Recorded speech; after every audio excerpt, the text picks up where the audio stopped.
Hola, soy Poar y bienvenidos a mi canal. En el episodio de hoy de preguntas de Reddit. Doctores, ¿cuál es el diagnóstico más desgarrador que han tenido que dar? Ahora trabajo en medicina rural, pero antes trabajaba en hematología clínica y laboratorio. He dado muchos diagnósticos de leucemia terribles. Muchos adultos jóvenes y mayores fallecieron. Pero quizás una de las cosas más desgarradoras que tuve que hacer fue cuando trabajaba en el laboratorio. Recibí una llamada en medio de la noche de uno de nuestros científicos con una muestra de sangre que habían recibido de un médico rural y que había llegado bastante tarde. De un niño de 5 años, creo. Pero cuando la pasaron por la máquina, arrojó algunos recuentos preocupantes, por lo que el científico la examinó en medio de la noche en lugar de esperar a la mañana siguiente. Estaba lo suficientemente preocupado como para pedirme que la mirara y me envió un montón de fotos tomadas de las muestras. Leucemia absolutamente furiosa. Recuentos de células cancerosas masivos. Recuentos de células normales absolutamente desmoronados. Alto riesgo de que simplemente sangraran espontáneamente en el intestino o el cerebro. Algo que tenía que tratarse de inmediato. Pero no se pudo contactar al médico que solicitó los análisis. Así que intenté llamar a los padres, ya que este niño no solo necesita estar en el hospital lo antes posible, sino que necesita transfusiones y volar unos 1000 km en avión a un hospital pediátrico especializado lo antes posible. Por desgracia, tampoco pude contactar a los padres por teléfono. Así que llamé a su ambulancia local. Los envié alrededor de la 1 de la madrugada para que golpearan la puerta hasta que alguien respondiera y llevaran al niño al hospital local. Mientras tanto, yo estaría organizando su vuelo médico a la ciudad. Logré que todas las personas en esa cadena se involucraran. Todo eso salió tan bien como se podía esperar. Pero me rompió el corazón pensar lo traumático que habría sido para esa familia. Ya es bastante malo enterarse de que tu hijo tiene una enfermedad tan terrible, pero enterarse por luces rojas y azules y alguien golpeando tu puerta a la 1 de la madrugada. Soy dentista. Un chico de 18 años necesitaba o bien dentaduras postizas o $30,000 para una boca completa de coronas. Tenía hipoplasia del esmalte genética, lo que provocaba un esmalte blando y sus dientes se habían erosionado hasta convertirse en pequeños muñones. Cuando presenté esta información a él y a sus padres, se rieron de la idea de gastar tanto dinero en sus dientes y dijeron, bueno, parece que los dejaremos caer y te pondremos dentaduras más tarde. Parecía genuinamente angustiado. Me sentí bastante triste por el caso, así que los llamé unos días después ofreciéndome hacer el caso como caridad y no cobraría nada. Dijeron que lo considerarían, pero nunca me devolvieron la llamada. Intenté hacer un seguimiento y no me devolvieron las llamadas. Esto fue hace un año y lo pienso mucho. Mi padre es oncólogo. Me contó de una mujer que rechazó el tratamiento porque su esposo la amenazó con dejarla si perdía el cabello.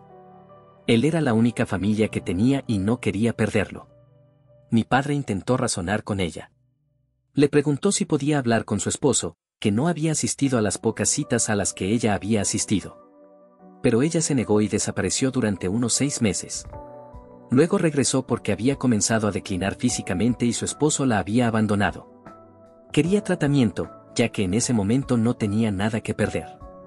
Pero la enfermedad estaba demasiado avanzada y no lo logró. Tenía 25 años. Esa es definitivamente una de las historias más devastadoras e indignantes que me ha contado. Soy anestesiólogo y tuve que hablar con un paciente sobre los riesgos de la anestesia. El paciente era una niña huérfana de 11 años. Normalmente hablo con los padres cuando se trata de niños. Pero este caso me destrozó porque leí los documentos del paciente y su padre tuvo un accidente en el trabajo y está mentalmente deteriorado y su madre la abandonó para regresar a su país de origen. Vino acompañada de 2 trabajadores del orfanato que apenas tenían 20 años. Básicamente, 3 niños a mis ojos. Hasta ese momento nunca había pensado en que los huérfanos necesitaran atención médica porque nunca se me había ocurrido. Pero, Dios mío, necesitaba una pausa después de esto. No soy médico, sino enfermera de urgencias. Odio absolutamente cuando encontramos cáncer en alguien que viene por algún síntoma vago. Ya sea sangre en la orina que se convierte en cáncer de vejiga, dificultad para orinar que se convierte en cáncer de próstata, o hacemos una tomografía abdominal y vemos nódulos en los pulmones. Lo peor es que no sabemos con 100% de certeza si esa masa o mancha es cáncer, solo podemos informarle al respecto y pedirle que haga un seguimiento. No puedo imaginar el estrés de esperar a saber con certeza qué tan grave es. Mi peor caso fue una mujer de unos 30 años que acababa de vencer al cáncer de mama. Era viuda, no tenía hijos y su único familiar era su madre y había muerto recientemente de cáncer de ovario. La vi por dolor abdominal y en la tomografía se encontró una masa ovárica. Cuando se lo dijimos, se veía tan sola y devastada. No soy de dar abrazos, pero definitivamente fue uno de los abrazos más largos que le di a un paciente en mi carrera. Cáncer cervical relacionado con el virus del papiloma humano en una mujer de 40 años, parapléjica debido a un accidente que sufrió de regreso de su luna de miel. No solo causó el accidente, sino que la abandonó un mes después y le transmitió el virus del papiloma humano de alto riesgo. No soy médico, sino terapeuta ocupacional. Tuve un paciente que fue diagnosticado clínicamente con un accidente cerebrovascular, sin resonancia magnética, le dieron medicamentos, lo enviaron a casa con su familia para que lo cuidaran y lo vi unos días después. Parecía peor que el informe del hospital, pero le di algunos consejos sobre cómo manejar su fatiga y lo ayudé con algunas tareas en la casa, preparar una taza de té, doblar la ropa. Eso fue el viernes. El lunes llamo para ver cómo está y está peor, se ha mudado a la casa de su hermano donde alguien puede estar con él las 24 horas del día, los 7 días de la semana. Lo visito el martes en la casa de su hermano y se queda congelado en medio de las oraciones, no puede quitarse el sombrero sin múltiples paradas y arranques. Su hermano tuvo que alimentarlo durante el desayuno. Esto no es un accidente cerebrovascular. Lo envío de vuelta a la sala de emergencias y lo reingresan al hospital. En pocos días ya no puede hablar en absoluto, en 2 semanas se ha ido. Tardé un mes en recibir el diagnóstico final del laboratorio. Enfermedad de Creutzfeldt-Jakob. Los diagnósticos de la mayoría de los pacientes en la sala de oncología pediátrica son desgarradores, en realidad. Recuerdo mi primera vez en esa sala, aproximadamente a la mitad de mi internado. Me encargaron colocar un acceso intravenoso y luego tomar una muestra de sangre a esta joven y antigua paciente de esa sala, como muchos pacientes de oncología pediátrica allí, para enviarla al laboratorio y obtener sangre nueva para transfundirle.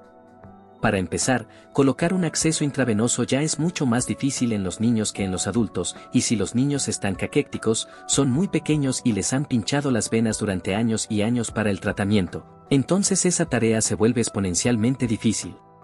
En ese momento yo estaba acostumbrado a niños que lloraban y destrozaban la habitación cuando siquiera veían una aguja. Esta sala era diferente.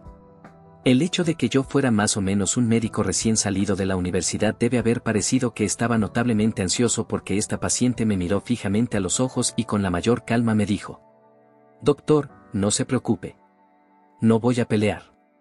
Así es mi vida. Termine pronto». Aceptó la punción en la vena sin emociones y luego volvió a desplazarse por su iPad. Fue entonces cuando entendí sus palabras, que la vida normal para ellos incluía recibir pinchazos de médicos y enfermeras desconocidos, camas de hospital, tener que escuchar llorar a otros bebés todo el día, todos los días. Todos los médicos se desensibilizan hasta cierto punto, es parte del trabajo. Pero saber que esos niños se adormecen a todo esto realmente me rompió el corazón. Síndrome de Patau. Existe un grupo de defectos genéticos llamados trisomías en las que las personas tienen cromosomas adicionales. La mayoría de las personas están familiarizadas con la trisomía 21, síndrome de Down. Pero hay otras como la trisomía 18, Edwards, y la trisomía 13, Patau. Los niños nacidos con síndrome de Patau no tienen muchas esperanzas de sobrevivir por mucho tiempo, incluso con tratamiento médico. El más largo que he visto fue apenas más de 2 meses en la unidad de cuidados intensivos neonatales. Se han reportado casos en los que el paciente vive hasta los 19 años de edad, pero son muy raros. En la mayoría de los países, se les da a las personas la opción de abortar a estos bebés para salvar a todos del dolor y la angustia prolongados. Sin embargo, el aborto es ilegal en mi país, por lo que tengo que ver cómo la madre hace todo lo posible para llevar a término un bebé con una sentencia de muerte. Una enfermera retirada de unos 60 años se presentó con cambios cognitivos rápidamente progresivos y movimientos extraños. Los estudios revelaron que tenía enfermedad de Creutzfeldt-Jakob. Estaba lo suficientemente lúcida como para entender el diagnóstico y simplemente le dijo a su esposo llorando: lamento lo que te voy a hacer pasar. Fue dada de alta en cuidados paliativos y falleció a las pocas semanas. Una mujer de 30 años ingresó con cierta dificultad para caminar y déficits sensoriales en las piernas. Le realizamos una resonancia magnética cerebral y de columna vertebral para ver estas lesiones ovoides que realzaban en el tronco encefálico y la columna cervical. Había emigrado recientemente de un país subdesarrollado, lo que nos hizo pensar que se trataba de una presentación extraña de una infección como la tuberculosis. Realizamos una punción lumbar y no observamos signos de infección ni inflamación, por lo que tuvimos que solicitar la ayuda de expertos en enfermedades neuroinfecciosas de otras instituciones sin éxito. Durante las 2 a 3 semanas que estuvo en el hospital, pasó de caminar por los pasillos a quedar tetrapléjica. Finalmente, una de las lesiones se expandió hasta un punto en el que pudimos realizarle una biopsia con relativa seguridad. La biopsia resultó ser un glioblastoma. Este tipo de tumores rara vez se presentan en la columna vertebral y el tronco encefálico, y no había nada que pudiéramos hacer para ayudarla. Fue dada de alta en cuidados paliativos y murió un par de semanas después. Recuerdo cómo el médico de mi hijo no podía hablar correctamente mientras me informaba del diagnóstico de leucemia. Era su médico desde el día de su nacimiento. Mi hijo tenía 9 años entonces. Resultó ser leucemia mieloide aguda. La venció 2 veces antes de que la sepsis nos lo arrebatara en 2022. Hasta aquí el video del día de hoy, gracias por su tiempo y en caso de que haya sido de tu agrado recuerda darle like y suscribirte.